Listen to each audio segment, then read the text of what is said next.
చేతులు పట్టుకు అడుగుతున్నా, సహాయం చేయాలి. పట్టుకు అడుగుతున్నా,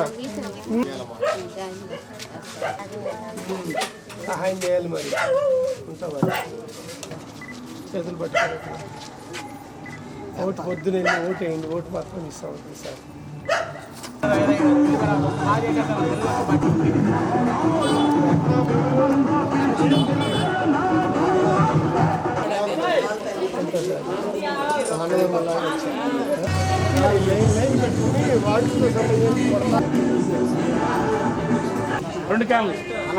మీ మాట నా మాట అంటూ ప్రతి ఇంటికి తెలుగుదేశాన్ని తీసుకువెళ్ళి తెలుగుదేశం పార్టీని బలోపేతం చేసే దిశగా ఇప్పుడు రాబోయే ఎన్నికల్లో, రాబోయే యుద్ధంలో, రాబోయే రణరంగంలో తెలుగుదేశం పార్టీని గెలిపించాలి.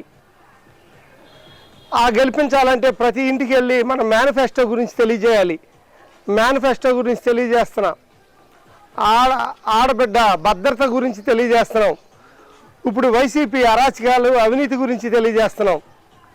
చంద్రబాబు నాయుడు గారికి ఓటేయటం అనేది మీ కుటుంబ బాధ్యతగా తీసుకోండి అని తెలియజేస్తున్నాం. అట్లాగే జన సైనికుడు నిర్మోహమాటంగా ఏ విషయాన్నైనా ప్రశ్నించగలిగే సత్తా ఉన్న వ్యక్తి మా హీరో పవన్ కళ్యాణ్ గారు.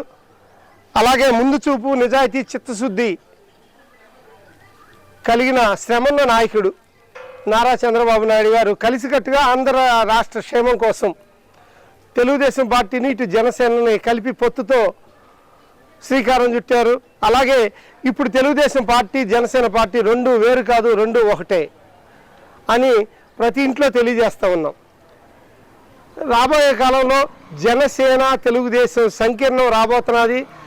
జనసేన తెలుగుదేశం సైనికులు అందరూ కలిసి ఎన్నికల సంగ్రామంలో పాలుపంచుకుంటున్నారు అనేది చెప్పడానికి చాలా గర్వంగాను సంతోషంగా ఉందని తెలియజేస్తున్నా.